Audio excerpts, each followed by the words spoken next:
victory by default in Kerala, some people have called it, into a national revival? Well, but before I answer, I think we need to in politics always take the large picture into account along with the details. So I would say that last couple of years, at least 3-4 years, the big change that's really come in Indian politics is that BJP and RSS have really set up a red herring for the opposition parties. This overemphasis and debate that's happening on delimitation, CEC and SIR are converting the politics more into intra-elite conflict. That there is increasingly, I think common people are beginning to see that this as a projection of conflict between political parties and between regional elite and national elites. So the big question is, none of these issues, whether it is CEC, whether it is delimitation or whether even SIR, strictly speaking, are not common people's issues. So the question we should be actually reversing and asking is that would BJP have won in Bengal in spite of SIR? And my hunch would be yes, maybe with thinner margin they would have scraped through, because there are other processes happening on the ground. So there, I'm proposing that politics today is working at two tires. And this, I think, is a deliberate red herring, as I said, BJP is projecting, that there is a top layer and a bottom layer. In my own surveys, I found that BJP is actually working in terms of service delivery, in terms of welfare policies, and in terms of governance. But at the national level and at the macro level, it is projecting these big issues of SIR, secularism, so on and so forth. Victory and elections have little to do with these big issues. I think opposition is increasingly getting wound up with the issues that BJP and RSS are throwing at them, which are issues that are very projected. So I think if you look at Bengal, there has been Hindu consolidation, there is a question of misgovernance of TMC, but elections are, opposition is fighting on SIR, and so that's one reason. The other second question I would therefore ask is that there is rarely an anti-incumbency where BJP governs. Whether it's Assam, whether it's Madhya Pradesh, not to speak of Gujarat, BJP keeps repeating itself. Anti-incumbency strangely seems to be working only where opposition states exist. Why? I mean, what possibly explains this? And in my own surveys in Haryana, I found that people telling me that BJP, when it's in power, because of fear hold on administration, service delivery marginally improves and welfare is better dispersed. So I think that's a big question. And if you look at Bengal in specific, I think if you look at what Mamata Banerjee did in Bengal, I think one cannot simply blame the BJP. If you look at the regional parties, Mamata Banerjee consciously gave space to BJP. Regional parties are therefore also playing on the same turf that BJP is setting up for them. Mamata Banerjee wanted to cut down CPM and therefore gave more space to BJP. Therefore, it was this consolidation of conflict between TMC versus BJP. And therefore, the larger slogan, as I see, there was fair amount of disillusionment even with TMC, with its corruption, with its gundaism. Therefore, larger constituents actually said, no Modi, no Didi. That was a popular sentiment that existed. So one has to also take that into account. My third point would be, therefore, I think Indian elections and voter behavior in Indian elections is increasingly turning into an alacrity to reject rather than select. What is happening with election after election is that voter is confident and has clarity who to reject, but I don't think they are clear as much enthusiastic of who to elect. Bengal election is more about rejecting TMC than electing BJP. Tamil Nadu election is more about throwing out DMK than bringing the third phase. I think this pattern has to be now analyzed. What does this mean for Indian democracy? That if voter is increasingly moving towards a process of rejecting rather than selecting, and there is no time, but I want the larger complex reasons as how BJP is in actually building its campaign with this larger sentiment of rejection. My fourth point is, therefore, I think we have to analyze voter behavior as also, I think, in a fundamental way transformed after neoliberal reforms. That increasingly voter behavior has become transactional.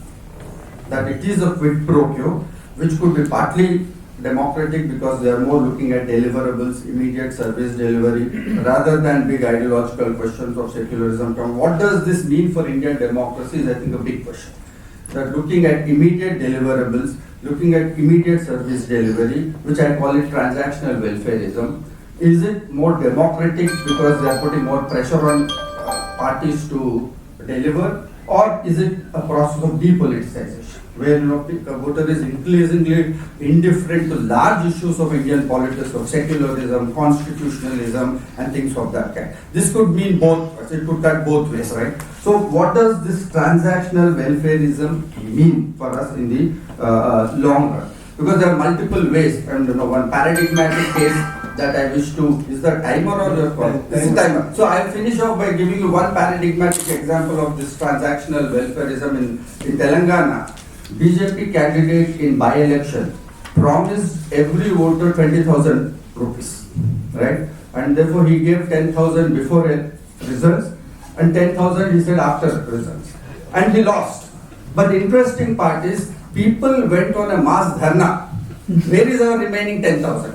The candidate said that I did not win, but the voter said that was not part of the deal. You promised 20,000 irrespective of the deal. And believe me, there was a mass dharna of the voters in Telangana. This is a paradigmatic case of a transactional nature of Indian politics. What does this mean? Whether it's democratic or is it depoliticization is a big question we should be discussing. Thank you very much. And lastly to you, Professor Gudavarthy, what happens to federalism now? Well, federalism, I think, as you can see, there are two things about it. Very interestingly, Centre has been denying funds to a lot of opposition states, whether it's Kerala, whether it's Tamil Nadu, or even in Bengal, MNREG funds were stopped. But surprisingly, there is no anger against Centre. 40 years back, that's where the anti-vote is different from today's anti-vote. 40 years back, there would have been a regional resistance against Centre. That this kind of denial of funds would have kicked in regional identities. What is happening to those regional identities is also an interesting part. I think federalism, question of federalism is linked to that. That again, I think we'll have to take back neoliberalism as one explanation, that in terms of effective economic and social policy, there's practically no difference between BJP to CPM. It's the same kind of doles, you have. Yeah, there is practically no difference. It's more and more of these everyday doles. So somebody gives a sanitary pad, somebody gives a bicycle, somebody. But in terms of social vision, there's absolutely, that's one reason why we've become post-ideological. So that's my second point in terms. Third point which we are continuously, which opposition is still banking on, is that this SIR business, malpractices, they're waiting for some kind of eruption like Nepal and Bangladesh, but I have serious doubts on that. That whether SIR, is it even a mass issue? Is it concerning mass issues? I mean, people are seeing it as an issue concerning political parties. Why should people stand for you if Congress is being shortchanged or TMC is being shortchanged with voters? I don't think people are going to come down to the streets. So this expectation, because their names are also being deleted. But that's again, I mean, if their names are being deleted, my frontal question would be why none of the political parties have organized a single dharna with those whose names have been deleted. Now 27 lakhs they are claiming. Why can't TMC being 5 lakh and have a dharna? That means either people are not responding to those issues or there is something else that is happening on the ground. Therefore, I think SIR, if it has to work, this issue of malpractice and electoral SIR has to work, opposition has to find a narrative to link that issue to people's common. How are people's life going to be impacted? I mean, when people have decided it doesn't matter whether CPM or TMC is going to win in Bengal, if people, you are telling the same people that you are losing, we are losing because of being shortchanged of vote, what difference does it make to the common people? So I think as far as people are concerned, pretty convinced this is a non-issue. It is an issue with political parties, and that's why I'm saying BJP is playing a red herring. That it's propping up this issue deliberately with this kind of media presence of this issue. It's an exaggerated issue. And because political parties are caught in that issue, gradually people will begin to see that on the ground, BJP is delivering in terms of common people's issues. Opposition parties are caught with their own electoral issue. And that's a very dangerous thing, and that's what is going to lead to the undoing of the opposition rather than others. May I just add one sentence? Yes. Modi says this explicitly in speeches. When he says, "Ye nakaratmak hai log," and it does appeal to people that it is negative is politics. Okay, so now we'll throw I'll just add a line on that. More than the principles, I would feel it is the caste and class character of bureaucrats that matter. I think that's the source which has, I think it is not just fear and intimidation, but there is an ideological and social alignment of bureaucrats towards BJP and RSS. And one should not miss that, whether it's in judiciary, whether it's in bureaucracy. Yeah. Okay, but I would disagree with your conclusion. Yeah, so Paranjay, there is no disagreement. There is no disagreement, there is malpractice, there is no disagreement that these have mattered for electoral outcomes. But show me evidence that common people are being moved by this. If you are claiming 27 lakhs finally have been deleted, why is TMC not able to organize one dharna with 5 lakh people on highway? Would have been a game changer. Why would either that it doesn't matter to people, or that right to vote has to be linked to something else, that you simply by saying that SIR and so in populist studies, administrative issues and technical issues cannot be popular political issues. Okay. Frame the question. No, you have asked actually a very complex question. You know that the difference between the right and other groups is that right maps its politics onto everyday life forms. If you begin with their mobilization, it is about everyday religiosity, it's about family, it is about social gathering and community life. On that they map an ideological political state. So that's a big difference, and no other political party has that advantage other than the RSS. So I think we'll have to, it's not purely ideological as you say. Hindu mobilization is a communitarian, it's not an ideological. And you know, Ashish Nandi makes this interesting distinction. We'll not get into that, but that I would say is a good point. Okay, Sadiq, Yes. So your question at SIR, there is no doubt in that Muslims are anxious, but there is something for us to ponder in the silence, that there are no mass forms. The point I'm making is, can SIR be a mass issue? The fact that opposition is expecting that repeatedly raising over a period of time, you know, you'll have this kind of a mass breakdown of like Nepal and Bangladesh. How true is there that imagination that most opposition leaders have? Because there is something intriguing about this electoral process. What difference does it make to their everyday lives, right? And again, SIR is linked to the like CA and NRC. It's linked to the communal Hindu-Muslim polarization, right? So therefore, who is that who is getting onto the streets? Who is going to question this malpractice? It's already tied to a communal polarization, which already happened in Bengal. So to expect that suddenly there will be an eruption, I think it is a hyper imagination. It's a very imaginative thing, but I think one has to have a concrete process that it needs to be breaking down. And especially with Muslims, I think the question is also fear. That if they come out in the open, then your citizenship becomes a suspect. That's the fear Muslim. That's the fear. It will hold back Muslims from coming out in the open.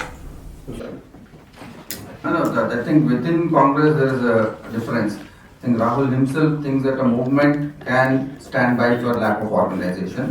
There are others like Rigvijay who thinks that organization has to be built up and they have this block level onwards. So there is a difference in how to build, because given this steep challenge that you have and Congress is lacking so much, the question is how to make this gap. So I think whether movement can, the bigger question, I don't think Congress can have an organizational setup in this short period. The only question is, can they have a big narrative, have some emotive issues which can galvanize people. I think building organization, which they should have ideally done 15-year period, but God alone knows why there is absolutely no focus. Yeah. What is losing is vote. Yeah, How yeah. the movement will come? The CRP, there are a lot of videos He's understood. He's going to answer. that the CRP is beating the Ganga police. So what can we? Let him answer now. Let him answer, please. So I think none of us have, Paranjay or you raising, none of us have this disagreement that there is heavy malpractice and the state heavy breathing down. But I think what we have to think is, how are people perceiving this process? That if there is such a heavy police, are you alluding to saying that simply it's a fear factor? There were earlier election riots in South India. I remember when NTR was removed, Venkat is sitting next to you. People came out in thousands on the street. So I'm saying that is not happening now. State after state we are saying is being stolen. Haryana, you are repeatedly saying. So okay, Jayanta Roy Chowdhury administrative process. Now everything is over. Why can't Congress organize people in Haryana? Why can't there be mass protests in Maharashtra? So I mean, there is something that is missing in this big picture. Okay, anti-incumbency. Does you think so? Good. Yeah, I think that's one aspect. It's I think a package, it's an assemblage of things, which is also true that I think opposition parties, in spite of 15 years, lack a counter-cultural narrative. They really do not know how to counter this Hindu mobilization and Hindu consolidation. They really have no answer to that question. But that's not the only point. People don't vote just for being Hindus, right? You are already Hindu. People vote that Hindutva therefore also means better service delivery, more grip on what we looks like authoritarianism at the top looks like being authoritative on the ground. I think that resignification that BJP does is very effective and it's leaving very little space for opposition to articulate. I mean, it's not just to blame opposition, it's actually on the horizon very little space. You actually need to be extremely creative to break through this kind of a Modi juggernaut. Very good. Thank you very much. With that, I hand over the mic to PKR. Please. Thank you so much. Just a minute to thank everyone involved. We've had a wonderful discussion spanning quite a few folks from the on-ground reporting, editing, analysts. We were, it was a privilege to have Seshadri Chari in the room, who came despite, as Bharat said, being potentially surrounded by liberals who he said have all gone, but it seems that a few around. He's also one of the, maybe the few people in the room who could basically predict West Bengal, or at least it was no surprise. I think it was a wonderful discussion. Thank you everyone.